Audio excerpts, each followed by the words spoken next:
Hello and welcome to SPM IS Academy. Today we will analyze the Assam Tribune newspaper of 17th April 2020.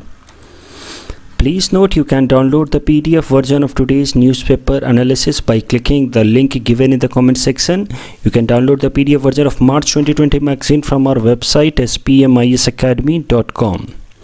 You can also log on to our online portal online.spmisacademy.com and you can access some of our freely available video lectures and test papers in line with UPSC and APSC prelims exam.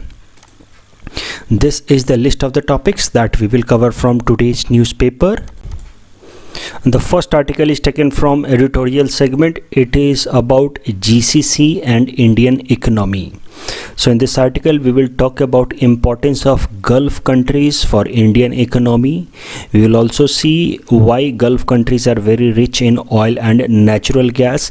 We will learn about an international organization, Gulf Cooperation Council, and its impact on Indian economy. सो सबसे पहले gulf countries के बारे में समझते हैं.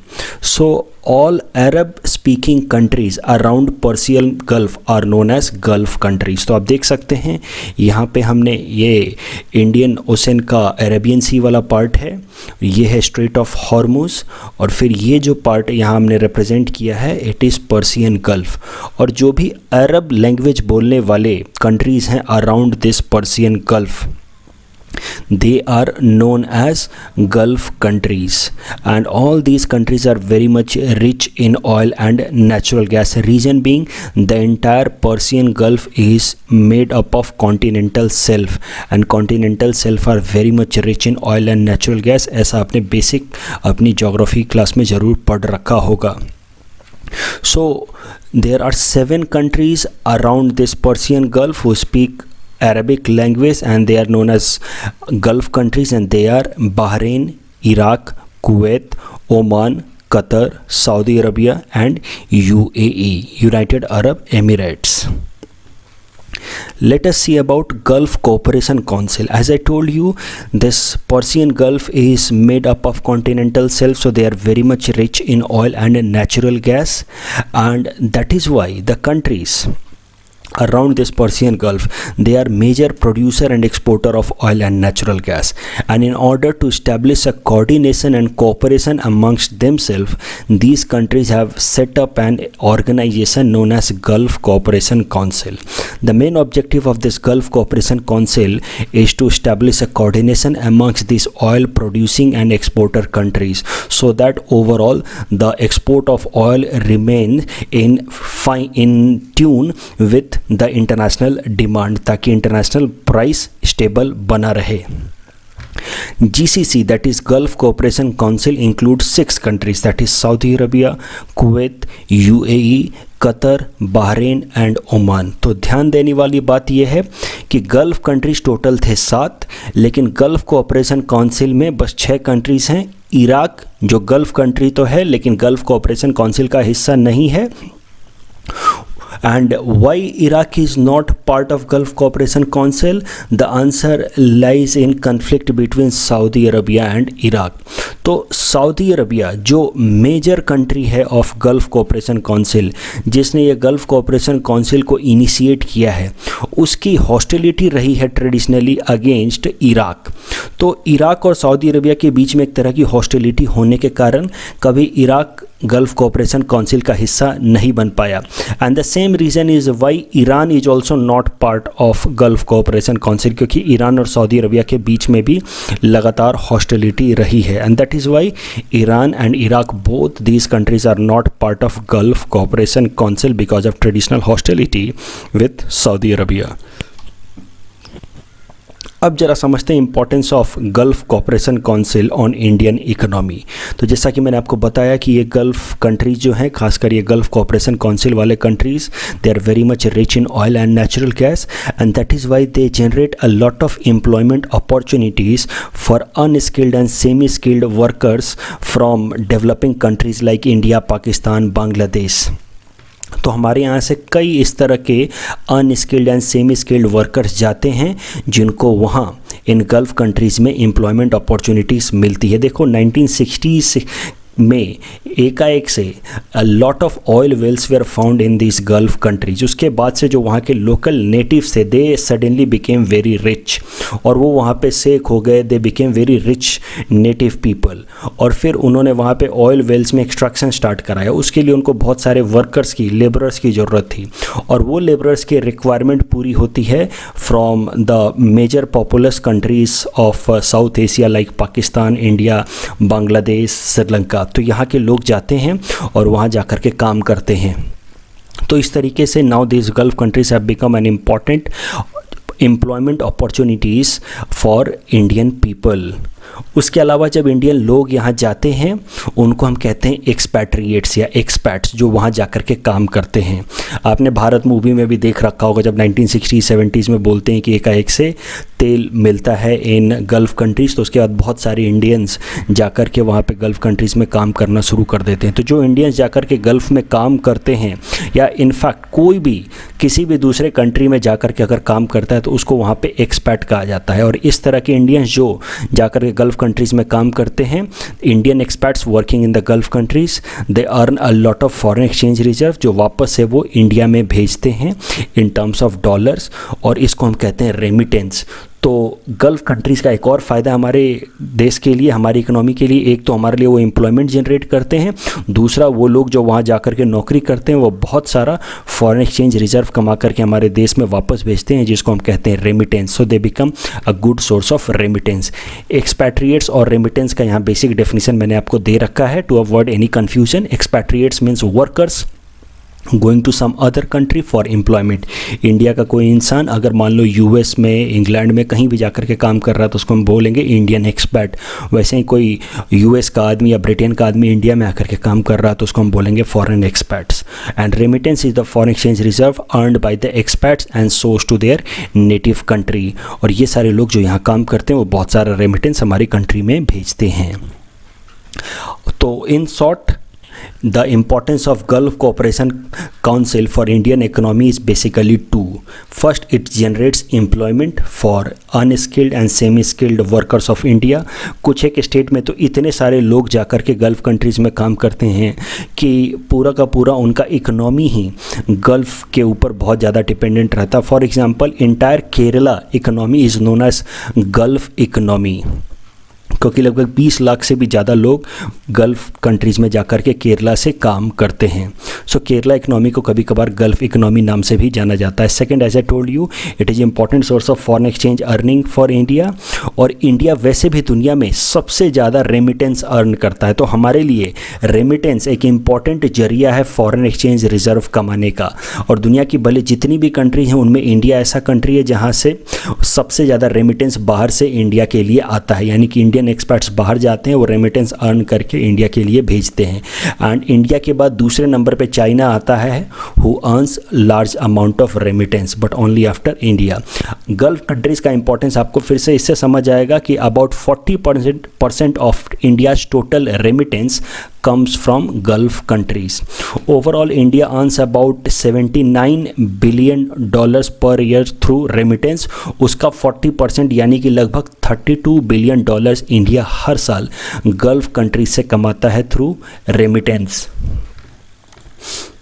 और इस article में ऑथर ये आर्ग्यू कर रहे हैं कि the government must bring back Indian experts who are stranded in Gulf countries. हमारे बहुत सारे लाखों इस तरह के हमारे इंडियन एक्सपर्ट्स हैं, वर्कर्स हैं जो इन गल्फ कंट्रीज में फंसे हुए हैं बिकॉज ऑफ दिस कोविड-19 के कारण वहाँ पे इंडस्ट्रियल आउटपुट बंद पड़ा है, इस कारण से उनकी एम्प्लॉयमेंट जा चुकी है।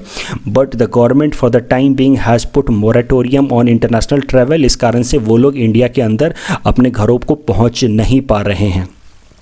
और अगर इन लोगों को इंडियन गवर्नमेंट ने प्रॉपर केयर के साथ इंडिया में वापस नहीं बुलाया, देन फ्यूचर में फिर कोई गल्फ कंट्रीज़ में काम करना जाना नहीं चाहेगा। एंड इन दैट वे जब एक बार कोविड-19 का इम्पैक्ट ख़त्म हो जाएगा तो उसके बाद जब Indians will avoid going to Gulf countries, then it will have negative impact on Indian economy. Employment opportunities कम होगी इंडिया के लिए, और इंडिया के लिए फॉरेन रेमिटेंसेस कमाने का एक जरिया कम हो जाएगा। सो ये आर्ग्यू कर रहे हैं ऑथर कि इंडिया को, खासकर इंडियन सरकार को फोकस करना चाहिए on bringing back the experts who are stranded in Gulf countries, ताकि लोगों का कॉन्फिडेंस बना रहे एंड इन फ्यूचर जब कोविड-19 का इम्पैक्ट ख़त्म हो जाए then people should again willingly go to this Gulf countries looking for some economic opportunities. एक प्रैक्टिस क्वेश्चन अटेम्प्ट कर लेते हैं। This question came in UPSC prelims 2016। This question simply reads which of the following is not a member of Gulf Cooperation Council. Options were Iran, Saudi Arabia, Oman and Kuwait. The right answer of course will be Iran. As I said कि Iran और Saudi Arabia की hostility रही है, इस कारण से Iran और Iraq कभी भी गल्फ कोऑपरेशन काउंसिल का मेंबर नहीं बन पाए।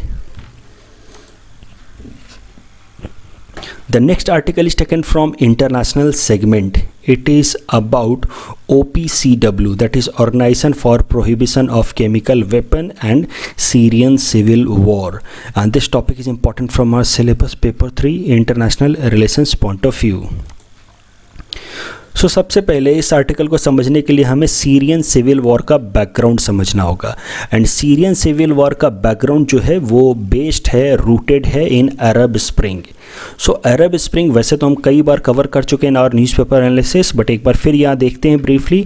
अरब spring started in December 2010 in a small African, North African country Tunisia.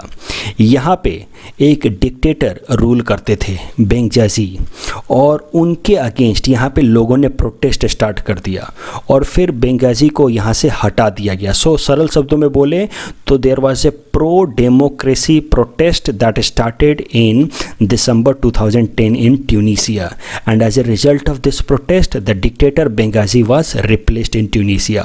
और एक बार जब यहाँ पे डिक्टेटरशिप ख़त्म हो गई तो आसपास के जो कंट्रीज़ थे जहाँ पे भी डिक्टेटरशिप प्रैक्टिस हो रहा था, जैसे कि लीबिया, इजिप्ट, उन सारे जगहों पे भी लोगों ने धीरे धीरे प्रोटेस्ट करना स्टार्ट कर दिया। इसको कहते हैं डोमिनो इफेक्ट, एक को देख करके दूसरे पे उसका इम्पैक्ट पड़ना। तो ट्यूनीसिया में जब एक बार इस तरह का प्रोटेस्ट सक्सेसफुल हुआ तो इसी तरह का प्रोटेस्ट आया फिर लीबिया में, फिर आया इजिप्ट में, और यही प्रोटेस्ट वापस से सीरिया तक पहुंचा, यही प्रोटेस्ट येमेन तक पहुंचा। तो इस पूरे जो अब series of pro democracy protest है, इसको हम कहते हैं अरब स्प्रिंग। ये कई सारे कंट्रीज़ में like Tunisia, Morocco, Syria, Libya, Egypt, हर जगह होता रहा। और इसी तरह का जैसे मैंने आपको बताया धीरे धीरे this Arab Spring reached into Syria as well as Yemen. तो कल ही हमने येमेन के अंदर जो सिविल वॉर है उसको हमने कवर किया है, येमेन के अंदर कैसे हाउथीज लोगों ने प्रोटेस्ट कर दिया। इसी तरह का एक सिविल वॉर सीरिया के अंदर भी पहुंचा, और सीरिया के अंदर इस तरह का सिविल वॉर स्टार्टेड इन 2011। और सीरिया में उस टाइम में रूल कर रहे थे प्रेसिडेंट बशर अल असाद, और वो भी एक तरह से एक डिक्टेटर की तरह ही रूल कर रहे हैं। खाली नाम का वहाँ पे इलेक्शन कराया जाता है आफ्टर अ पीरियोडिक इंटरवल, लेकिन इलेक्शन में उनके अगेंस्ट कोई कॉन्टेस्ट करता नहीं है। इलेक्शन पूरी तरह से रिग्ड होता है और इस कारण से वो बार बार जीत जाते हैं। तो माना जा सकता है कि वहाँ पे सिर्फ नाम की या सुपरफिशियल डेमोक्रेसी, रियल सेंस में वहाँ पे डिक्टेटरशिप प्रैक्टिस हो रही थी। तो इस कारण से वहाँ पे प्रो डेमोक्रेसी प्रोटेस्ट स्टार्ट हुआ सीरिया में। अब एक बार सीरिया की ज़रा डेमोग्राफी समझते हैं। देखो सीरिया के अंदर 74% जो पॉपुलेशन है वो सुन्नी पॉपुलेशन है, जबकि बशर अल असाद खुद शिया मुस्लिम्स को सपोर्ट करते हैं। यानी कि बशर अल असाद जिस तरह के कम्युनिटी को सपोर्ट करते हैं, जिस तरह की कम्युनिटी से आते हैं, वो माइनॉरिटी में है, वो शिया हैं। नेचुरली जब वहाँ पे प्रोटेस्ट स्टार्ट होगा और जब मेजॉरिटी में लोग सुन्नी हैं तो Saudi Arabia will come in support of the protesters. आपको तो एक बात तो पता ही है कि जो मेजर कन्फ्लिक्ट है वेस्ट एशिया का, इस अरब रीजन का, वो है शिया सुन्नी कन्फ्लिक्ट। तो इस्लामिक कंट्रीज़ हैं ये सारे के सारे वेस्ट एशियाज़ में, और उसमें भी there are two main sects, Shia and Sunni. और सऊदी अरबिया सुन्नी मुस्लिम्स का लीडर है, जो भी सुन्नी कंट्रीज़ हैं उनको लीड करता है सऊदी अरबिया, और जो शिया कंट्रीज़ हैं उनको लीड करता है ईरान। और इस कारण से सऊदी अरबिया और ईरान के बीच में हमेशा से ही हॉस्टिलिटी बनी रहती है because of this sectarian conflict of Shia and Sunni. तो जब बशर अल असद जो सियास को सपोर्ट करते हैं और वहाँ की मेजॉरिटी है सुन्नी, और बशर अल असद के अगेंस्ट वहाँ की मेजॉरिटी सुन्नी कम्युनिटी जब रिवोल्ट करेगी, प्रोटेस्ट करेगी, तो नेचुरली उनके पीछे, प्रोटेस्टर्स के पीछे आ जाएगा सऊदी अरबिया। तो जब सऊदी अरबिया सपोर्ट करेगा प्रोटेस्टर्स को, तो Iran definitely will not want Bashar al Assad to go out. वो चाहेगा कि बशर अल असद जो एक सिया हैं, जो ईरान को सपोर्ट करते हैं अगेंस्ट सऊदी अरबिया, तो ईरान चाहेगा कि बशर अल असद को प्रोटेक्ट करके रखा जाए, उनको पावर में बनाए रखा जाए। तो इस तरीके से एक internal civil war turn into conflict between Iran and Saudi Arabia, और Saudi Arabia jumped from the protester side while Iran jumped from the side of Bashar al Assad government. और इस तरीके से the conflict began to expand in West Asia region. जो protesters थे उन्होंने अपनी एक आर्मी बना ली जिसका नाम रख दिया उन्होंने फ्री सीरियन आर्मी, और फ्री सीरियन आर्मी को फिर आर्म्स, एम्यूनेशंस, फंड सप्लाई करना शुरू कर दिया सऊदी अरबिया ने। तो ईरान ने सपोर्ट करना शुरू कर दिया बशर अल असद को। और आपको एक बात तो ऑलरेडी हम कई बार कवर कर चुके हैं कि ईरान और यूएस के बीच में ट्रेडिशनल हॉस्टिलिटी है, mainly because of the Iranian revolution of 1979। तो ईरान और यूएस के बीच में they are arch rivals. So naturally जब इस तरह का कॉन्फ्लिक्ट वेस्ट एशिया में स्टार्ट होगा तो सऊदी अरबिया के सपोर्ट में आ जाएगा यूएस। ऐसा ही हुआ in 2012 US came into support of Saudi Arabia. तो अब एक तरह की एक्सिस बन गई US, Saudi Arabia and Free Syrian Army. और यूएस को काउंटर करना चाहता है Russia. Russia wants to regain its power of Cold War era. जब उस टाइम में यूएस को अगर कोई काउंटर कर सकता था तो वो सिर्फ रसिया था, तो रसिया अपने उस पावर को रिवाइव करना चाहता है। तो नेचुरली जब Russia will see that US is gaining influence in West Asia region by supporting Saudi Arabia and Free Syrian Army, so Russia will jump from Iran side and it will start helping Iran and Bashar al Assad. और इस तरीके से जो एक minor internal war था, internal conflict था, that first of all converted into a regional conflict of West Asia and slowly it converted into a global conflict जहां पे दो मेजर पावर्स रसिया और यूएस भी इन्वॉल्व हो गए। तो इस तरीके से देख सकते हैं एक एक्सिस बन गई US, Saudi Arabia and Free Syrian Army, और दूसरी एक्सिस बन गई रसिया, बशर अल असद और ईरान की, और ये मेजर कन्फ्लिक्ट का फॉर्म ले लिया इसने and it became into a major global war. और इस कारण से ये वॉर पिछले 8 सालों से ख़त्म ही नहीं हो रहा है। बाकी सारे कंट्रीज में जैसे आपने देखा ट्यूनीसिया में या इजिप्ट में या लीबिया में प्रोटेस्ट हुआ, 2-4-5 महीनों में डिक्टेटर को हटा दिया गया, वहाँ पे एक तरह की डेमोक्रेटिक गवर्नमेंट आ गई। लेकिन यहाँ पे सीरिया में जब 2 मेजर सुपर पावर इन्वॉल्व हो गए तो ये कन्फ्लिक्ट पिछले 8 सालों से चलता ही जा रहा है। More than 250,000 Syrians have lost their life in last 8 years. About 80% of children of Syria have been displaced from their native places. और देख ही सकते हैं it has now turn into a major humanitarian crisis for entire world.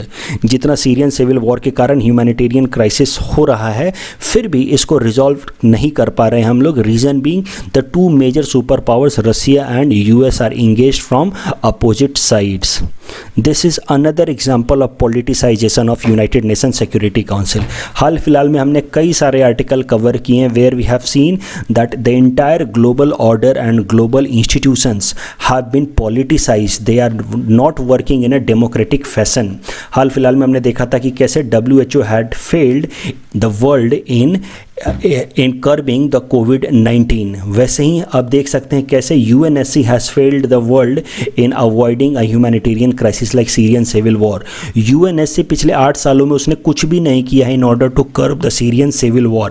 Reason being कि United Nation Security Council के अंदर दोनों ही कंट्री जैसे कि Russia and US both have veto power as both of them are part of permanent member of United Nation Security Council, they are part of P5। तो कभी भी कोई भी रिजोल्यूशन अगर लाया जाता है against Bashar al Assad to stop the war तो उसको ब्लॉक कर देता है रसिया, उसको वीटो आउट कर देता है रसिया।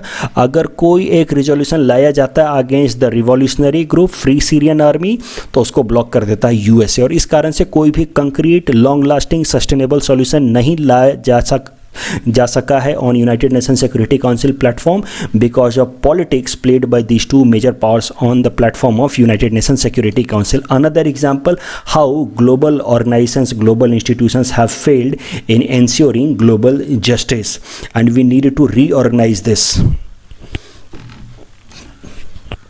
अब देखते हैं करंट न्यूज़ क्या है।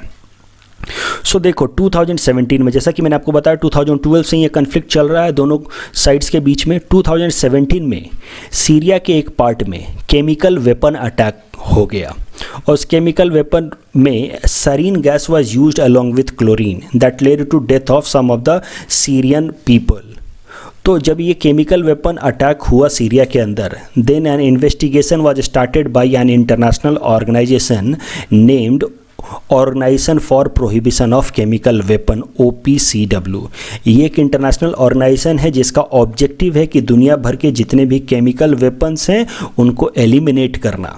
तो जब इस तरह का एक केमिकल अटैक हुआ सीरिया के अंदर तो इस ऑर्गेनाइजेशन ने इन्वेस्टिगेशन स्टार्ट किया और इस ऑर्गेनाइजेशन ने इन्वेस्टिगेशन करने के बाद पिछले 2 या 3 साल के इन्वेस्टिगेशन के बाद 8 अप्रैल 2020 को this organisation OPCW published a report and it confirmed that the attack was conducted by Syrian Air Force, यानी कि बशर अल असद की सरकार ने ये केमिकल वेपन अटैक कराया था अपने लोगों के ऊपर। So naturally Russia will not like it. अब रसिया ने इस मैटर को पॉलिटिसाइज करना शुरू कर दिया। उसने OPCW की क्रेडिबिलिटी पे क्वेश्चन उठा दिया है। नाउ रसिया इज क्लेमिंग कि OPCW is working under influence of Europe and that is why वो जानबूझ करके गलत इल्जाम लगा रहा है बशर अल असद के ऊपर। OPCW is falsely इम्प्लीकेटिंग Bashar al Asad, इस तरह का एलिगेशंस लगा रहा है रसिया। आप देख भी सकते हैं इस न्यूज़ आर्टिकल में, Russia clashes with Europe over Syrian chemical weapon.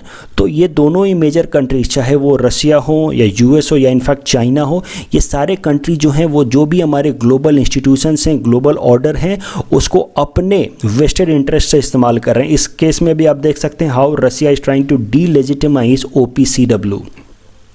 तो जब भी इनके फेवर में कोई भी डिसीजन नहीं होता है तो उस पूरे इंस्टीट्यूशंस को, उस पूरे ऑर्गेनाइजेशन को ही वो मेंड करने लगते हैं, बेंड करने लगते हैं। And this is turning out to be a major problem in present time. Our global order, global institutions are acting in non democratic fashion. OPCW के बारे में भी जरा देख लेते हैं। OPCW it stands for organisation for prohibition of chemical weapon. It is an independent autonomous international organisation that works in relationship with United Nation। Mind it is not part of United Nation। एक independent organisation है जो United nation के coordination में काम करता है। And OPCW is implementing body of chemical weapons convention that was entered into force in 1997। तो एक इंटरनेशनल कन्वेंशन है, एक इंटरनेशनल ट्रीटी है, एक इंटरनेशनल अग्रीमेंट कह लो आप, जिसका नाम है केमिकल वेपन्स कन्वेंशन CWC। उसको इम्प्लीमेंट कराना ही मेन रिस्पॉन्सिबिलिटी है इस ऑर्गेनाइजेशन का जिसका नाम है OPCW। तो ये जो इंटरनेशनल अग्रीमेंट है केमिकल वेपन्स कन्वेंशन CWC, इसका ऑब्जेक्टिव समझते हैं। तो इसके 4 मेन ऑब्जेक्टिव हैं, इसके कॉन्स्टिट्यूशन में लिख के रखे हुए हैं 4 objectives. First is to destroy all existing chemical weapons.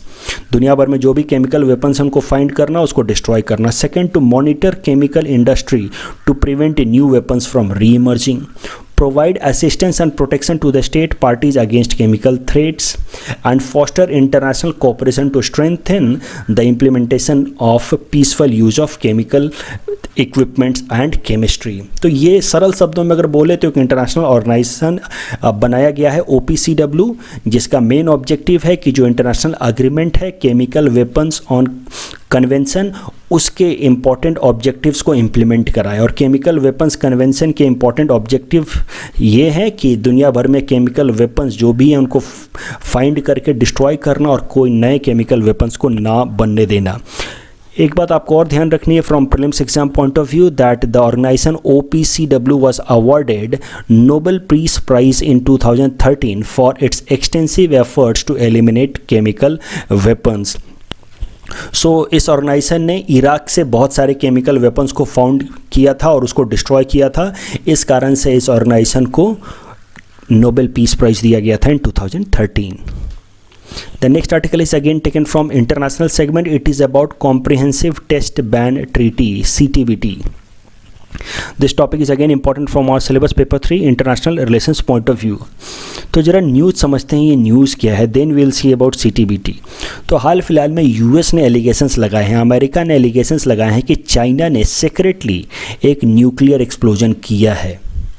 तो जब पूरे दुनिया का ध्यान है टू कर्ब द कोविड-19, उस टाइम में चाइना ने चोरी छुपे एक न्यूक्लियर एक्सप्लोजन किया है, ऐसा एलिगेशन लगाया है यूएस ने चाइना के ऊपर। आप देख भी सकते हैं चाइना में have conducted a nuclear test according to US. और फिर यूएस ने ये कहा है कि since China is signatory to an international treaty comprehensive test ban treaty, इस कारण से चाइना को ये एक्सप्लोजन नहीं करना चाहिए था।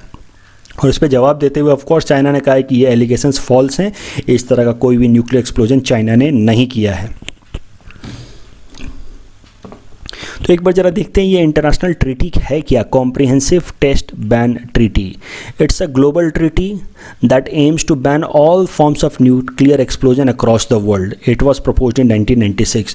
तो 1996 में किस तरह का अग्रीमेंट प्रपोज किया गया दुनिया भर में, जिसमें किसी भी तरह का न्यूक्लियर एक्सप्लोजन चाहे कहीं भी हो, एटमॉस्फेयर पे हो या ग्राउंड के ऊपर हो या अंडरग्राउंड हो, किसी भी तरह के न्यूक्लियर एक्सप्लोजन को पूरी तरह से बैन करने का प्रपोजल रखा गया in this comprehensive test ban treaty.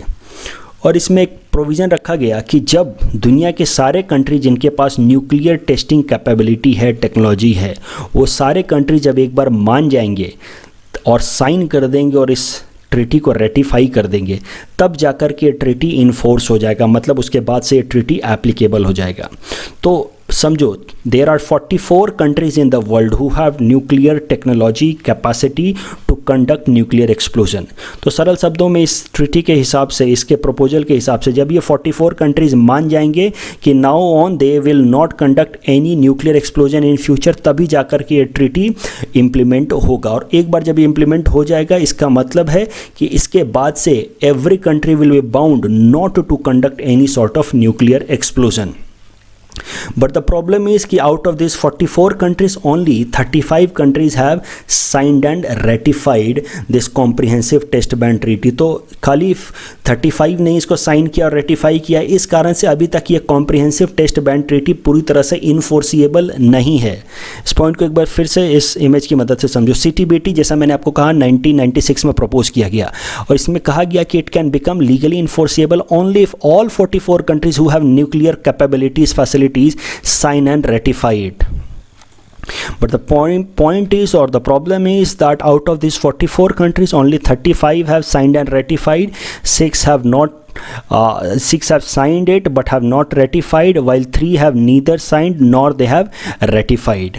तो इस कारण से अभी तक ये ट्रीटी एप्लीकेबल नहीं है, इन्फोर्सिएबल नहीं है।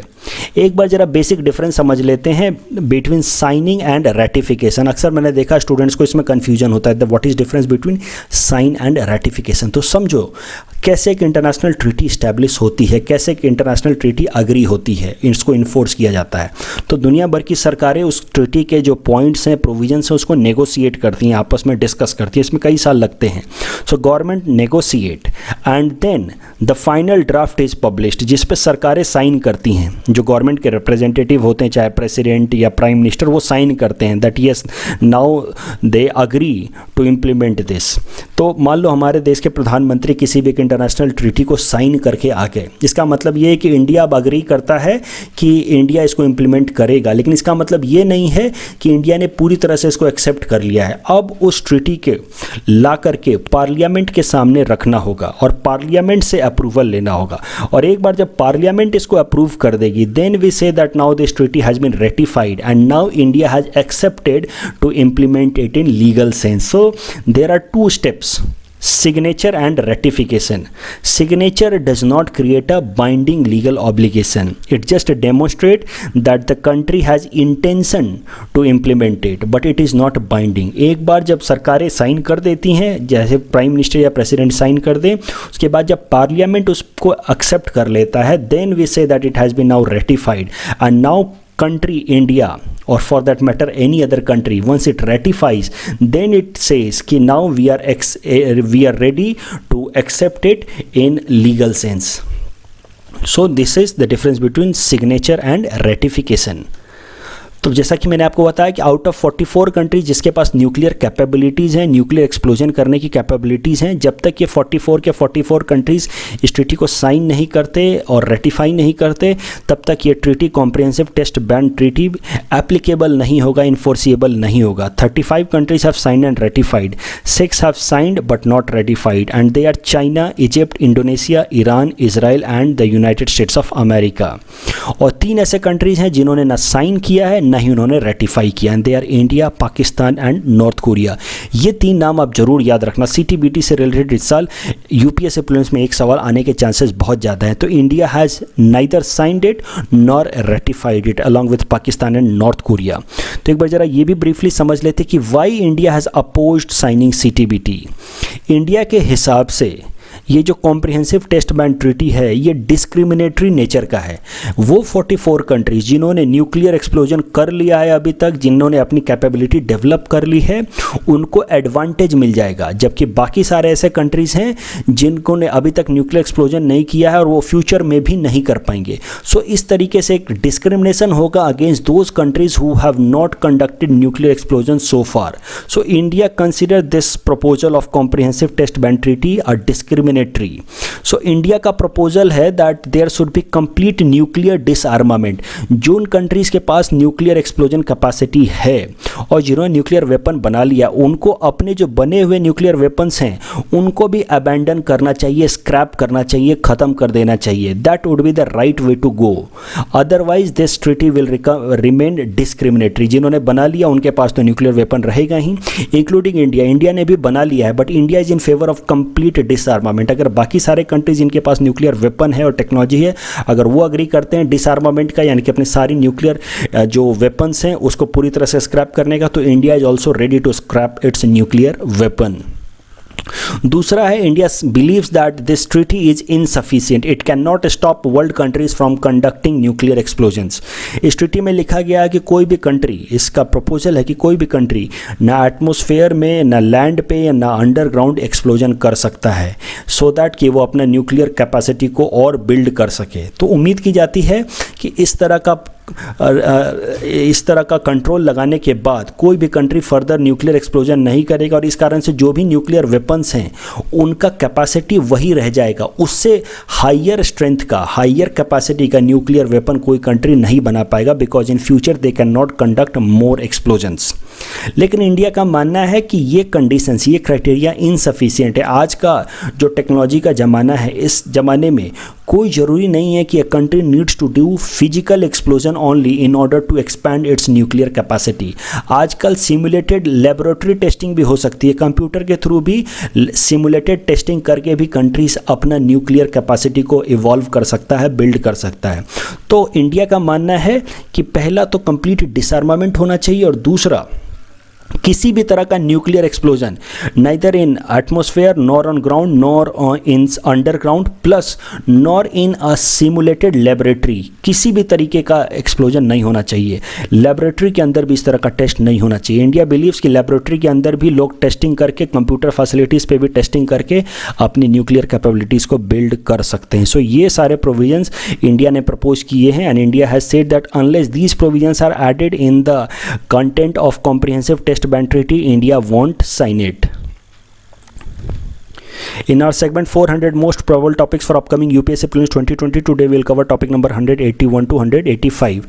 Topic number 181 is about solid waste management techniques. तो 3 important solid waste management techniques हैं, pyrolysis, incineration and composting.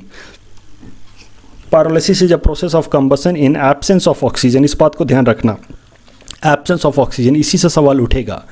So pyrolysis is the process of combustion in absence of oxygen or the material burnt in controlled atmosphere of oxygen. It is better than incineration. Gas and liquid thus produced can be used as fuels. Incineration is a waste treatment technology which includes the combustion of waste for recovering energy in a huge blast furnace. It involves oxygen, so it involves burning in oxygen. ध्यान रखना, एक main अंतर pyrolysis, burning in absence of oxygen, oxygen or controlled supply of oxygen, while incineration is burning in presence of oxygen. Composting तो आप सबको पता ही होगा, जहाँ पे हम माइक्रो ऑर्गेनिजम्स को यूज करते हैं in order to decompose some of our organic materials like plants, garden, kitchen waste. So उस तरीके से वो धीरे धीरे ह्यूमस में कन्वर्ट हो जाता है, जिसको हम लोग कंपोस्ट कहते हैं, जिसको हम लोग फिर प्लांट्स में फर्टिलाइजर की तरह भी यूज करते हैं. So these are 3 main methods of solid waste management techniques. You can attempt this question based on this idea. Topic number 182 is about keystone species. A keystone species is an organism that helps to define an ecosystem. Without it, that is without the keystone species, the ecosystem would be dramatically different or cease to exist altogether. सो किसी भी ecosystem का जो सबसे important organism होगा, जो उस पूरे ecosystem को डिफाइन करता है, उसको हम कहते हैं कीस्टोन स्पीसीज. फॉर एग्जांपल किसी ग्रासलैंड एरिया में एलिफेंट हो सकता है, उसका कीस्टोन स्पीसीज, या फिर जंगलों में लायन हो सकता है, उसका कीस्टोन स्पीसीज, क्योंकि अगर लायन ना हो तो अलग अलग रोडेंट्स की और अलग अलग एनिमल्स की पॉपुलेशन इनडिस्क्रिमिनेटली बढ़ सकती है. तो keystone species the one that defines an ecosystem. Keystone species is often but not always a predator.